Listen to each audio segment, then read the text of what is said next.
What a wonderful change in my life has been wrought since Jesus came into my heart. I have light in my soul for which long I have sought, since Jesus came into my heart. I have ceased from my wandering and going astray, since Jesus came into my heart. And my sins, which were many, are all washed away, since Jesus came into my heart. And I'm happy, so happy as onward I go, since Jesus came into my heart. And I'm sure there are a great many people online. And by the way, this is going to drive me crazy. This little collar just wants to play pop-up this morning, so let me get that fixed real quick. And I'm sure there are a lot of people online right now that are like, oh my gosh, Barry actually found the hymnal. I knew where they were. They're in the pew rack where they always are. But that song just kind of fits where we're headed for the next few weeks. Last year at this time, we were in a sermon series called Wonder Women of the Bible. And in that series, we took a look at 5 women from the Old Testament whose faith was actually the foundation of our faith. However, their stories often go untold. And just so you know, I got a lot of great feedback off of that. A lot of people liked it. It is still one of our most popular sermon series that gets picked up on YouTube and watched. And it's also one of the most popular sermon series that have been downloaded, and you see other people kind of using the same. You do realize ministers, we're thieves. We steal from one another all the time. And so I steal my ideas from people, and people steal other ideas. And it's not steal, we just borrow them. We're allowing the Holy Spirit to let us borrow these things. And so this is a very, very popular series, but the truth is ministers are also one of these people that once something works once, we attempt to go back and catch lightning in a bottle twice. And the sermon series we're about to start is not an attempt to do that. It is actually going to draw some parallels as we're going to look at some lives of women that are found in the New Testament now. But this sermon series is about the idea of living faith. And again, I want to go back to the church of Ephesus. This is where we ended our last year, and I've actually pulled this church into the sermon series that we've been doing this year, and we will continue to pull them into this because it's important that we realize this concept of living faith. And what you need to remember is that this church at Ephesus was a very good church. I do not want you to forget that. They were a very good church. However, while they were a very good church, they were not a very purposeful church. They were doing many things, but in the process of doing many things, they had lost something. What they had lost is they had lost their first love for Jesus, and make no bones about it, Jesus says, you know what? Find it, or you're not going to survive. Thus, we find out that if we're truly going to have this idea of living faith, this faith is more than just coming together and doing things and being a church, we're going to have to figure out how to re-fall in love with Jesus. So that's what we have been attempting to do, and that's what this year is all about. And we're kind of right in this little section of sermons that are going to focus right on Jesus. So we just finished up the Easter experience, which kind of stepped into who is Jesus, and it talked about Jesus' sacrifice and all the things that he went through, and it forced us to answer that question, what are we going to do with this Jesus? So today we're going to start this idea of the day I met Jesus. I'll get to that in a little bit more, but when this one is done, we're going to still be talking about Jesus. We're going to go talk about the Father and the Bride, and then we're going to go listen to some Jesus tweets. If Jesus had a Twitter account, what would he say on that account? Good news is we already know, because he had a Twitter account. We just call it the Bible. But this particular sermon series is all about the day I met Jesus. Now, I want to give you some history on where this sermon series came from. You know how when you go to Amazon and you buy books or you buy something, and as you're checking out, they have the You May Also Like section, because they're trying to get you to buy more books and more things. And as last summer when we were preparing to go on vacation, I bought a couple of books to take with me. And as I was checking out, there was this book by Frank Viola and Mary DeMuth that they offered me at a discounted price that I could take with me, and it was called The Day I Met Jesus. The book is based on 5 women in the Gospels that had a life-changing meeting with Jesus. And to just let you know, I picked the book up, and I really wasn't expecting much from it. It was kind of one of those things, I'll get to it eventually. And I started reading it, and it became the first book that I finished in my little stack that I got to take on vacation with me. And it gave me the idea for this sermon series. Now, just so you know, this is not going to be an exact study of the book, obviously. This is going to be a 4-week study, and there are 5 ladies mentioned in that book, so obviously we're going to do one lady less. That would be the woman in the well. At the well, we covered her story really well last year. Also, even when you begin to take this series apart, I'm not doing the same women that they're doing. So it's based on, you know, they say it's based on a true story. It's based on the idea behind the book, because we do want to tell the stories as we remember that we need to, like Ephesus, remember the day that we met Jesus. You know, we start talking about meetings, and there's a meeting that changed my life. Jesus was the one that changed my life most, but there was another one day. It was a girl, and her name at the time was Deborah Elizabeth Davidson. And by the way, I'm at a safe distance. She's on the other side of the camera. She can't even give me one of those dirty looks for sharing a story that I didn't get permission to share before I'm sharing it. But that's okay. I'll ask forgiveness when I get home. But Deborah and I met, and the day we met was at a department store. She worked there, and she worked with the mother of my best friend. And the mother of my best friend asked my best friend to get me to go over to the store and meet Deborah in hopes that maybe we would start going out together. And you know how it goes when everybody tells you, yeah, go meet this girl. You're like, no. But you know what? Decided to take a chance. And so went on over to what was then Hieronymus, which is not there anymore, and we met. And you know what? We're still together. Isn't that kind of cool? That's been 1994 was when we met, and we're still together. And the funny thing is, no matter how long our relationships goes, every now and then we go back and we tell that funny story, and when I'm really trying to be sarcastic, I say, yeah, I found my wife in a sale rack there at Hieronymus. Again, notice she's not here. I'm at a safe distance. And so this series is all about this idea of the very first meeting for these ladies. As a matter of fact, this is where their story ends. Their story begins at this first meeting, and their story is going to end at this first meeting. So where do we start? How about here?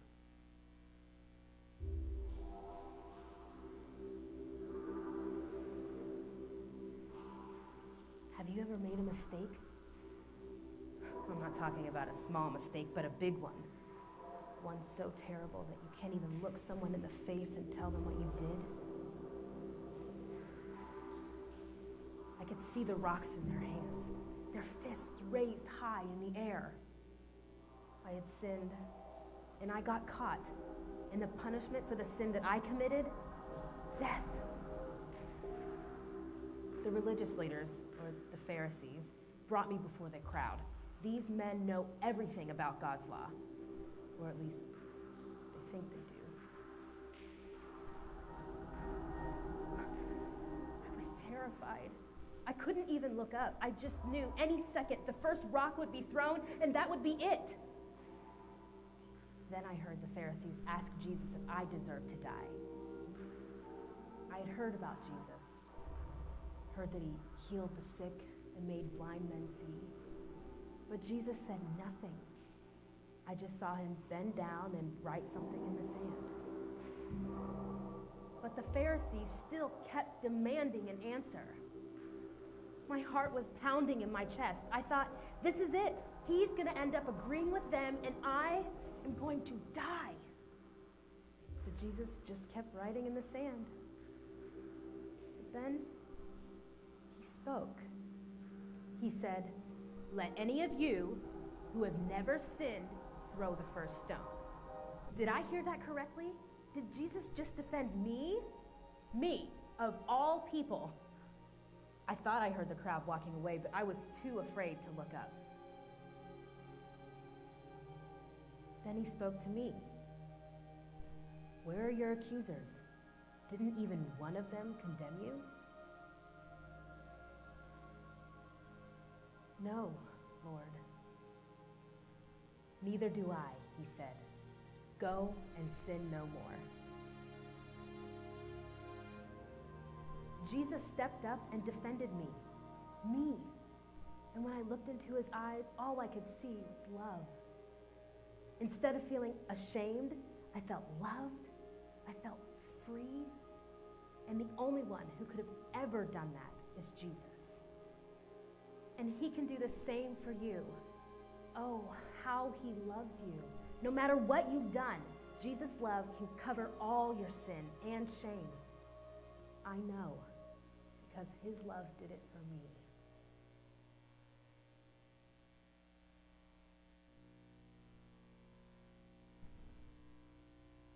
John chapter 8, verses 1 through 11. At dawn, he appeared again in the temple courts, where all the people gathered around him, and he sat down to teach them. The teachers of the law and the Pharisees brought in a woman caught in adultery. They made her stand before the group and said to Jesus, "Teacher, this woman was caught in the act of adultery.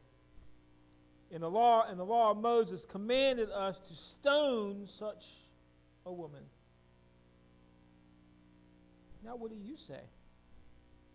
They were using this question as a trap in order to have a basis to accuse him. But Jesus bent down and started to write on the ground with his finger. When they kept on questioning him, he straightened up and said to them, "Let any one of you who is without sin be the first to throw a stone at her." Again, he stooped down and wrote on the ground. At this, those who heard began to go away one at a time, the older ones first, until only Jesus was left with this woman, still standing there. Jesus straightened up and asked her, "Woman, where are they? Has no one condemned you?" "No one, sir," she said. "Then neither do I condemn you," Jesus declared. "Go now and leave your life of sin." We read this story, and very often we have a very obscured focus of this particular story. It's familiar. As a matter of fact, this isn't the first time that I've preached a sermon on this particular section from the Bible here in this church. Usually this story is preached toward the religious people. It's to warn us against the idea of judgment. You see, it talks about their motives were impure. It talks about they were not interested in justice but judgment. They were there to trap Jesus. They were there to outsmart Jesus. That's the story that we usually tell when we come to these verses. But maybe that's not the story we should tell. Many times when we talk about this story, we try to fill in the cracks. We love to do that, right? I mean, we got to know all about these people, and so we try to begin answering questions.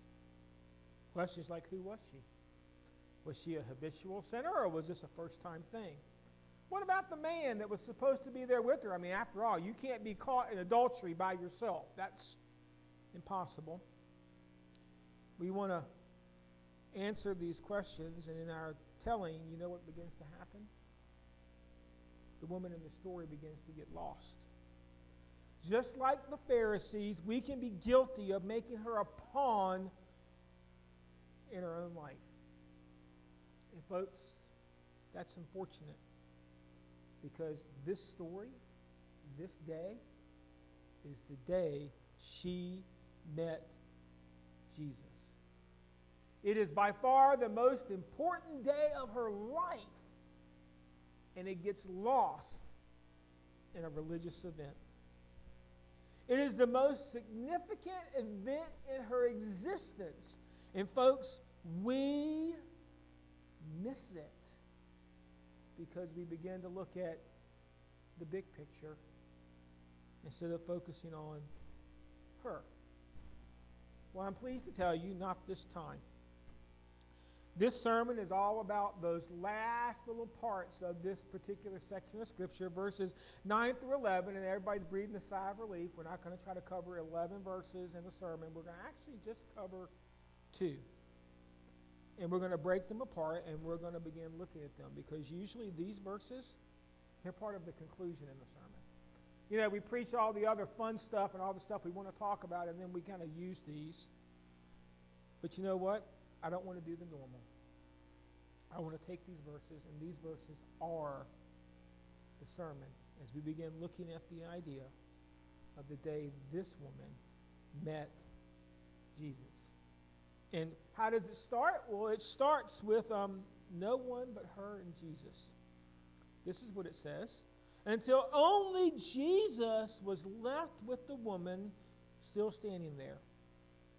Jesus straightened up and asked her. I love the clip that I was showing because it showed some of the emotion.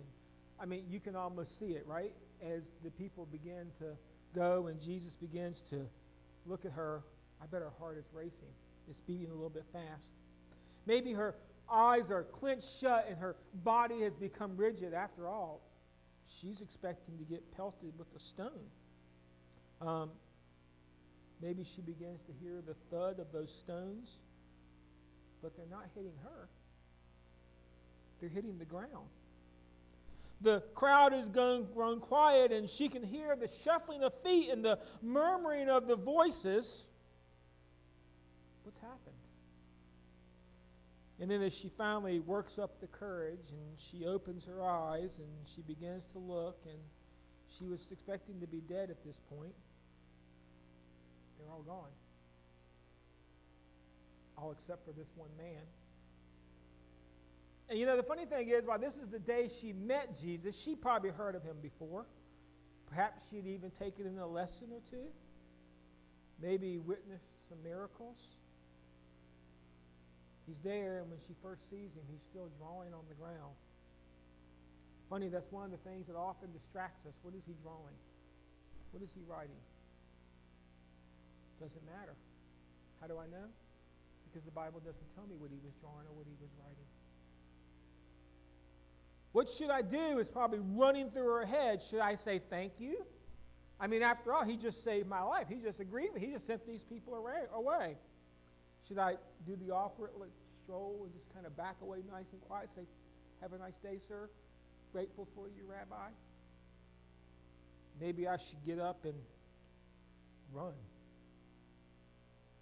I mean, what happens if he decides to throw a stone? I mean, you need to remember, I am 100% guilty of what they said I did. This isn't an idea of whether or not I had sinned. I did sin. And yes, God's law said that I must die. And you know, this is important for us to remember. Because this idea of meeting Jesus, this idea of falling in love with Jesus all over again, it's important that we remember, if we're going to be in love with Jesus, you have to do it one-on-one. Isn't this one of the things that we get upset about in our marriages or our other relationships? I have no time. I have too many other things to do. Where's my one-on-one time? What happened to my dating relationship? What happened to us being just together? But we know how it goes. We get more things going on in our life, and we don't have as much time as we used to have for the relationship. And this being alone with Jesus can sound awful scary. Because oftentimes, let's be honest, I like the busy. One of the reasons I hate this coronavirus thing is because they've isolated me to my house, and guess what? I have too much time to think now.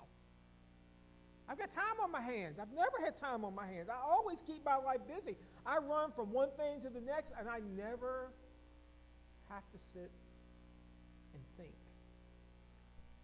See, I like the crowd because it keeps me busy. It keeps me distracted. I don't have to come to grips with who I am in this relationship and who he is. But I find it interesting, Jesus did not try to give this woman her lesson with the crowd away. He had to what? Get rid of the crowd first. And now it was just her and him. See, this wasn't the day that they met Jesus. This is the day she met Jesus. This is the day she's going to learn something about who this Jesus is. And as most of the time happens, it starts with a conversation. And I want to read the conversation to you. It's not a long conversation. Jesus straightened up and asked her, Woman, where are they? Has no one condemned you? No, sir, she said. Then neither do I condemn you. Now, we're talking about a 3-sentence conversation, 4 if you count that last sentence that we're going to talk about in just a minute. And so you're probably wondering, how much could I possibly learn from such a very short little conversation? I mean, all the other topics are a lot more interesting and they're a lot bigger. And the truth is you can learn a whole bunch. You can learn much about this particular conversation if you learn to focus on the key word. And that key word, it's condemned. And when you look that word up, it means sentenced to a particular punishment, especially death, or officially declared unfit for use. That's the conversation was going back and forth between Jesus and the woman. Didn't they condemn you? No, they didn't condemn me. Well, then neither do I condemn. This whole word about being condemned. Now, the question becomes, what condemned the woman to start with? And it's important that we pay attention, because what condemned her? Her actions. Again, there was no doubt about her guilt. She knew what she was doing. She was 100% sure that what she was doing was not what God had asked her to do. It was exactly what it was. It was sin. And her actions now brought her to this situation. Think about it. If she had not been doing what she was doing, then nobody would ever caught her doing what she was doing, so now she would not be where she is for doing what she did. Her actions had put her in this situation. But her actions weren't the only thing that condemned her. See, there was a who that condemned her also. And who condemned this woman? Her accusers. They had examined her life to a standard. And the good news is they had actually examined her life to a standard given to us in Leviticus chapter 20, verse 10. If a man commits adultery with another man's wife, with the wife of his neighbor, both the adulterer and the adulteress are to be put to death. So they were using God's word as the standard. And I guess that's a good start. If they were going to just use the law, then yes, she absolutely, positively had to die. But that was Jesus' point. If you're going to go strictly by the law, guess what? All of us deserve to die. When James wrote his book in the Bible, we had that verse that is just one of those things I cling to. Guilty of one, guilty of all. Your sin is no better or no worse than my sin. You struggle with this, I struggle with that. But in God's eyes, it's all the same. Sin is sin. And that's the point that Jesus is driving here. You who have never sinned, go ahead. Pick up the rock. Hurl away. You have the right. You do. But the funny thing is who did not condemn this woman? Who was it? Well, the answer is, quite frankly, Jesus. And that's the important thing, because Jesus set the standard for who could condemn this woman. It had to be somebody that had committed no sin. And in that crowd, there was one.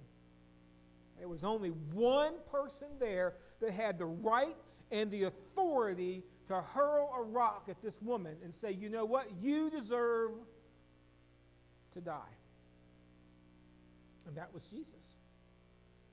He had set it up in such a way that it was his choice whether she lived or died. And here's the important thing that you need to remember. Jesus did not come to condemn the sinner. And you know, I've said that a bunch of times from this pulpit over the years. And sometimes I still don't think it registers. How do I know? Because I listen. And as I listen, we still want to talk more about people's sin than we do about God's grace. We're trying to make a checklist of who's in and who's out of heaven. Ironically, whenever I make a checklist, you know who's always in? Me. I always set the standard where I'm okay.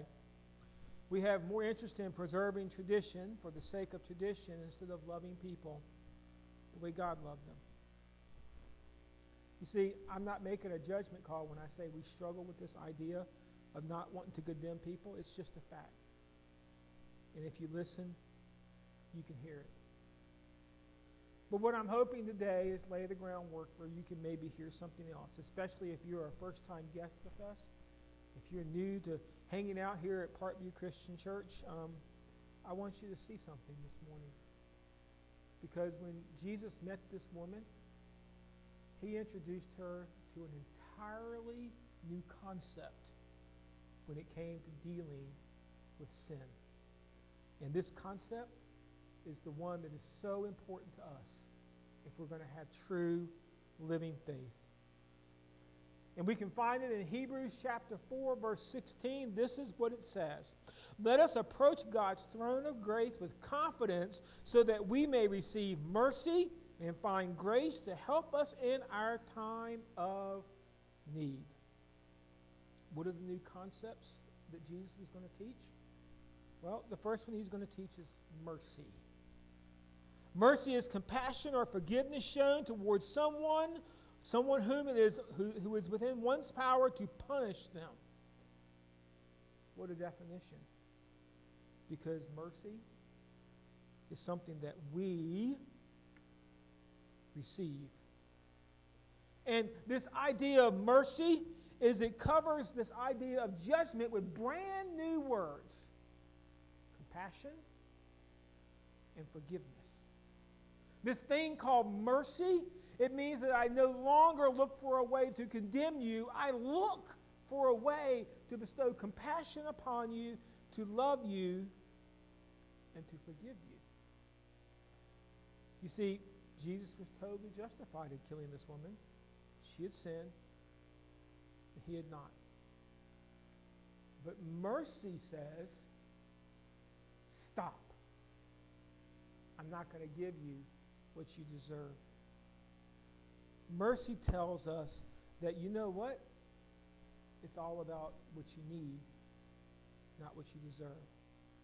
Now, the thing that you need to understand about mercy when you look in Hebrews is mercy is an event. Think about it for just a second.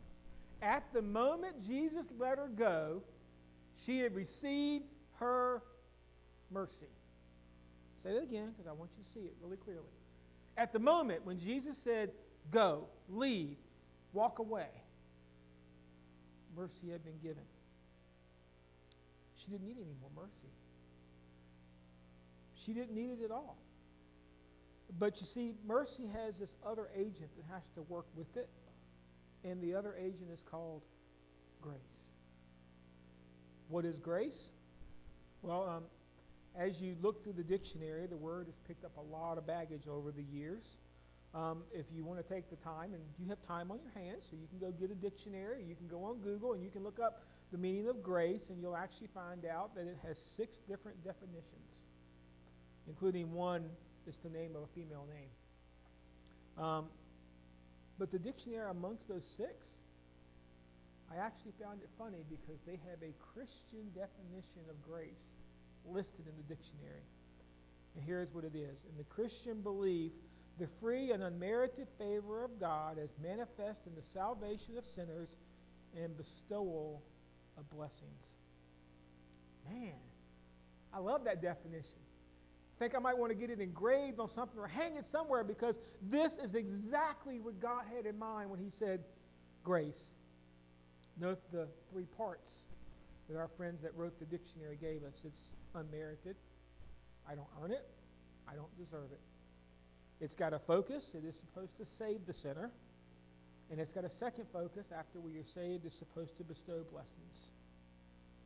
And when Jesus gave her grace, what his words were, go now and leave your life of sin.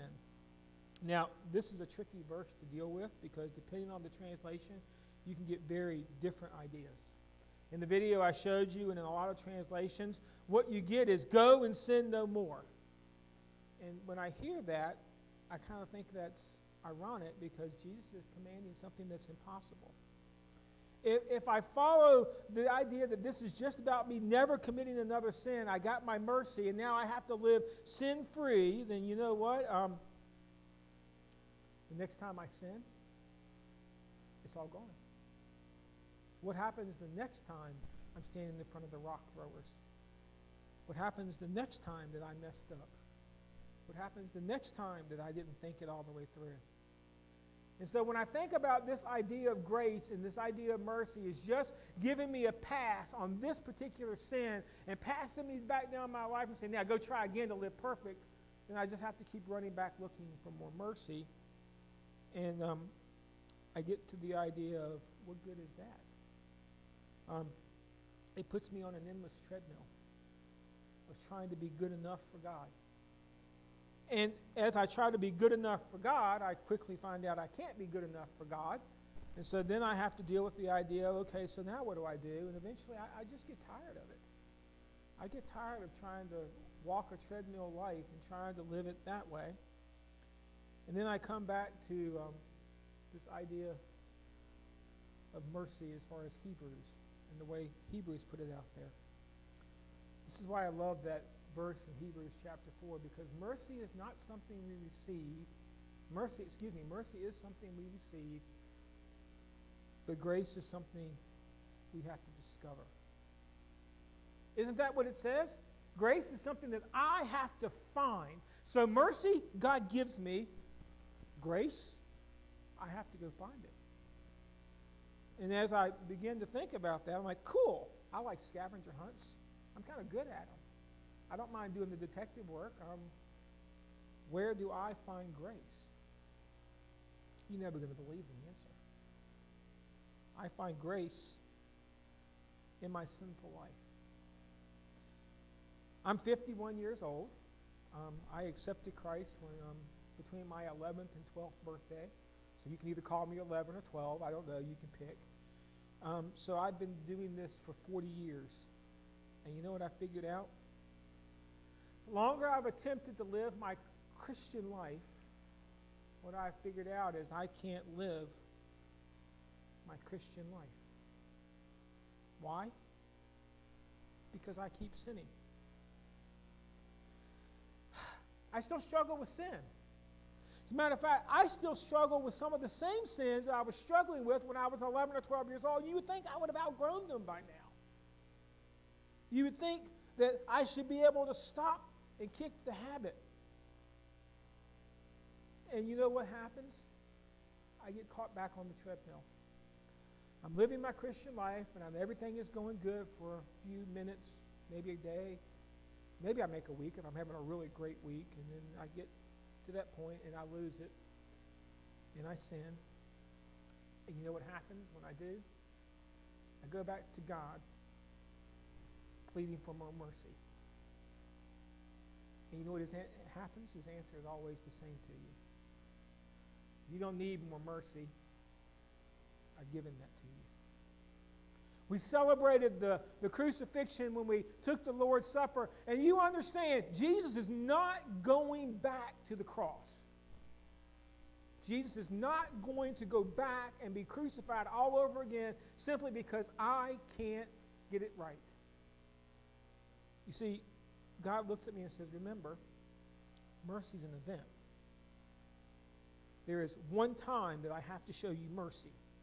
And that one time was when I hung on a cross and I died for your sins. And the moment you've accepted that, you have received mercy. But now I have to keep dealing with my sinful life. And well, what God tells me is my grace means we now walk together, gradually leaving your sinful past, your sinful life in the past. You just feel like maybe that weight that was on your shoulders just got lifted? I mean, I hear those words, go and sin no more, and I'm like, I can't do that. I'm probably not even going to make it to my truck when we're done here, and I don't have but 5 people here. I can't do it. But now I find out that the idea of grace is not an event. The idea of grace, it's a process. The idea of grace is as I begin to sin and as I deal with my sin and I go running back to God, he says, okay, I get it. I get it. You need something that goes along with the idea of mercy because I'm not going back to the cross, but I've got something for you, and it's called grace. Now, I want to make sure I say this because as I am preaching this, somebody's going to be like, cool. So I can accept Christ and receive my mercy, and I can go out and live my life any way that I want it, and I can keep sinning, and God's grace will just keep flowing and flowing and flowing, and I never have to change it. Man, what an awesome way that would be. No, you've missed the point. You see, when I do get to the idea of I am covered by grace, Paul tells us that, he paints a fantastic picture in Romans chapter 6. He actually talks about himself. Remember, this is the Apostle Paul, the guy that writes all of these scriptures. He seems to know everything there is to know about the Bible and everything there is to know about Jesus and everything there is to know about the church. And we base so much of what we believe off of what Paul says. And here he actually outlines the idea how he's schizophrenic. He's got 2 natures, and these 2 natures are doing battle with inside of him. And he comes out right and he admits that oftentimes the sin side wins the battle. And he says a surrender. He sins. And while he does surrender to the sin at the moment, he does not surrender to his sinful life. And you know what? As Jesus told the woman, Paul desires to leave his sinful life behind him. See, there's the point. The point is that to receive grace, you have to be willing to leave your sinful life behind you. There has to be an idea that, you know what, I'm not just sitting and running back to God and trying to get my ticket punched again. I actually want to leave it behind me. See, if you have received God's mercy, you have also received His Spirit, and that means, you know what, you're not just only human anymore. A lot of times that's how we treat our sin. I'm only human. I still do that. I'm only human. And He says, no. You're not just human. You're something much more when you accept Christ, because it says, I give you my Spirit. I walk along with you.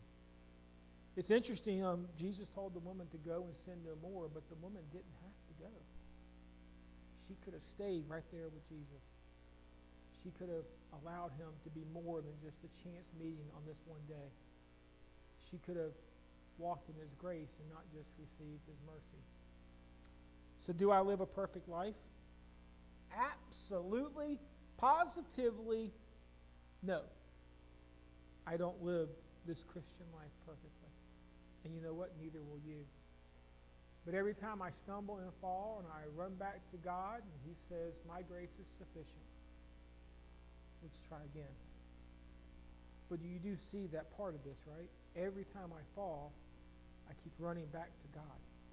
This is why I love David, because David, man, the sins were immense, but every single time David came face to face with his sin, he come running back to God. God forgave him and said, my grace is sufficient. You see, under Christ, I am never condemned for my sin, but I am always expected to leave it behind. And when I fall short, Jesus says, grace. And I think about that concept, and I'm like, you know what? That grace costs an awful lot. Because every time Jesus has to give a little bit of grace, we do have to go back to the cross. Not that He hangs on it again, but we have to go back to what gave us the original idea of mercy. And so as I begin to think about this idea of Jesus, the question I have to begin to ask myself is, have I met this Jesus? You know what? I met the rule Jesus. The one that was taught to me very well as I was growing up, where there were these lists of rules and regulations and checklists and things that we're supposed to do, things you aren't supposed to do, how you're supposed to live a successful life. And you know what? That Jesus is a hard Jesus to follow. I can't do it. I can't go and sin no more. But today I want to ask you, have you met the Jesus of grace and mercy? He was the only one there that never condemned that woman.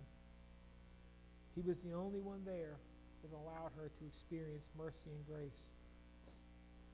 But you know what the truth is? There was only one person there that could accept it. That was the woman. She could have been so overridden with her own guilt, she could have thrown rocks at herself. She could have not dealt with her issue. She could have refused to accept it. But she chose to follow Jesus, at least at this point. Her story is going to end. How about yours? Have you met Jesus in a way that you've experienced his grace and mercy? I'm going to pray. Then we're going to do a closing song, and our time of worship will end.